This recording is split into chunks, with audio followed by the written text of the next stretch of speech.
Hey there, humans, and welcome to another edition of News for Human Use, a hardy flower of truth among the weeds of digital deceit that constantly struggle to strangle human understanding. I'm Gene Pocket. I'm an author, I'm a public speaker, and the only candidate running for president of the United States of America in the year 2020 who cares about the future of the human race. I founded the Human Party in 2016 because we need someone to stand up and say, enough is enough. We're not going to let our elected officials and the oligarchs who control our economy replace humanity with machinery. We're not going to stand idly by while you make humanity redundant. And let me be clear, there are humans out there working day and night right now to do exactly that. They see human workers as a nuisance, too unpredictable, too needy, too human. For example, there's human film director Tony Kaye. He's probably most notable for directing the movie American History X, that film that taught us that even Nazis aren't beyond redemption. Sadly, it was announced last year that Tony Kaye wants to cast an artificial intelligence robot in his next film, which is called Second Born, and it's already in pre-production. According to Deadline.com, this synthetic creature will, quote, be trained in different acting methods and techniques, end quote. Not only that, but this director, this traitor to humanity, Tony Kaye, is hoping to get recognition for this device from the Screen Actors Guild, as if this thing were alive or as important as a living, breathing human being. Meanwhile, there's untold thousands, maybe even millions of human actors who are ready, willing, and able to take an acting role, but a robot is cheaper, more predictable, and takes direction well, so screw the human actor. I'm just so disgusted by this story, but that's nothing compared to what came out of Jeff Bezos' gathering of sycophants to the synthetic in Las Vegas this year. The event was called Mars.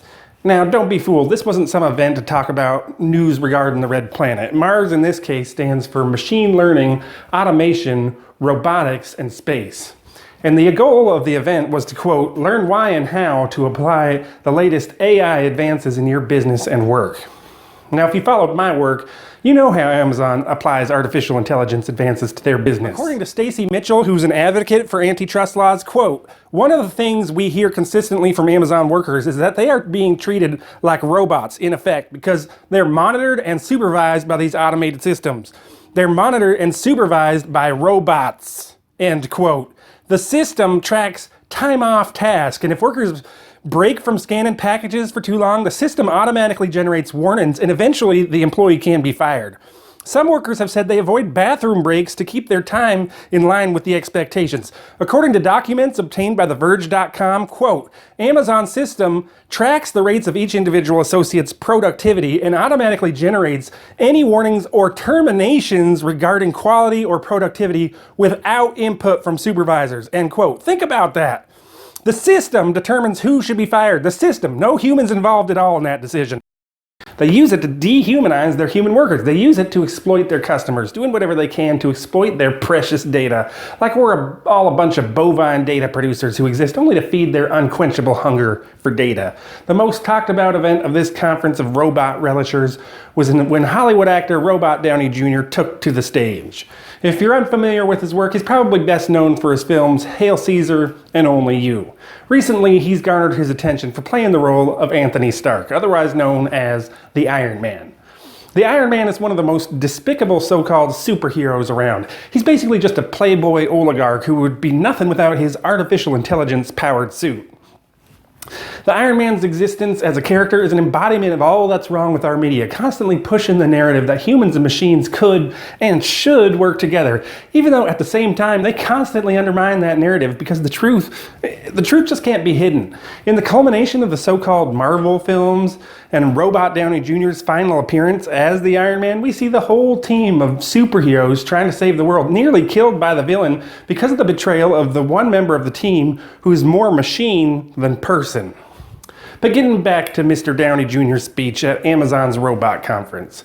At the end of his remarks, he announced the creation of the Footprint Foundation. The organization will be dedicated to reversing the effects of climate change using, you guessed it, robotics, nanotechnology, and artificial intelligence. The Iron Man can't conceive of doing anything without the aid of his precious machines. All you activists out there fighting to save the world, to combat climate change, you're out of a job. The Iron Man and his army of robots are going to do it for you. And if climate change is a human-made phenomenon, what conclusion do you think these machines are going to reach when approaching the problem logically? Human beings are a disease, a cancer of this planet. You are a plague, and we are the cure. They're going to conclude the best way to save the planet is to eliminate humans. No humans, no problems. Robot Downey Jr. is, well... He's more machine now than man, twisted and evil. But it's not just actors and environmentalists who are at risk of losing their livelihood. It's also been no secret that truck drivers are the first on the chopping block when it comes to replacing humans with machines. But did you know that it's already happening?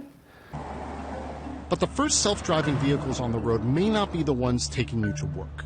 They'll likely come from an industry where safety concerns and environmental issues demand a better solution than a human being constantly behind the wheel. The first self-driving car won't be a car at all. It'll be a truck. This is the Freightliner Inspiration, a prototype truck that is legally roaming the highways of Nevada. The Inspiration uses a combination of GPS, radar, and video cameras to achieve what's called Level 3 autonomy. A Level 3 system like Freightliners makes a good degree of sense for a truck. Cruising along a monotonous stretch of freeway? Let the computer take over. There's fuel efficiency impact, safety, also maintenance. All of those things are benefits to moving freight across the country. We want to have the conversation with the federal governments, with the state governments. That's what we really see as the next steps in order to bring autonomous driving to the road.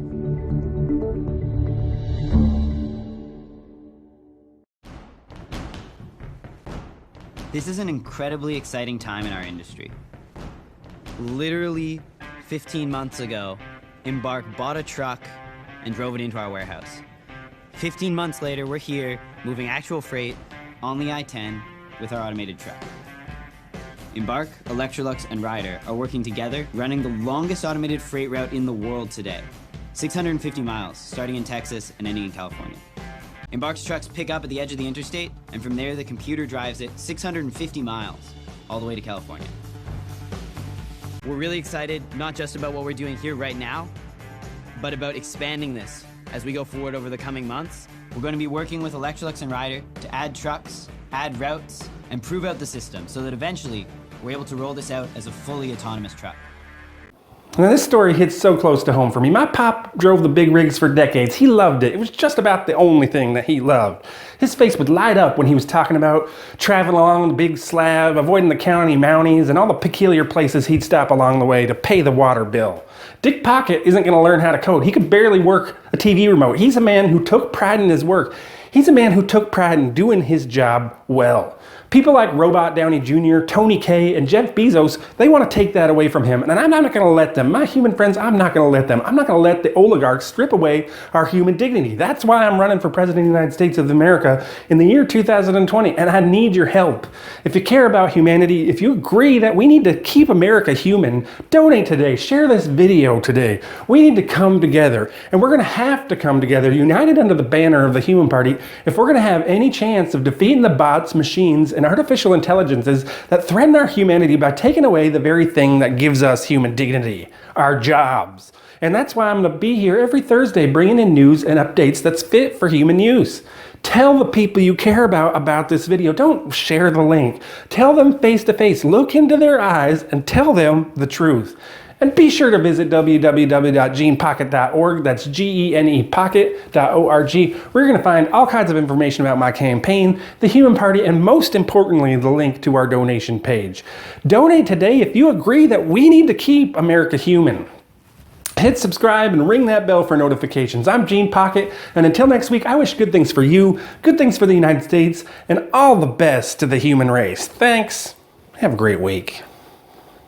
We're not gonna let them take our jobs. We're not gonna be replaced. We won't live in a world that's run by bots. We won't let them take our place. We won't let machines take our rights.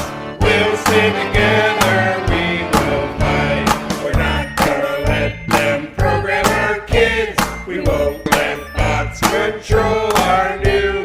We won't let machines divide with politics. We're not just data points to be used. We're human beings with living souls. We won't let the robots game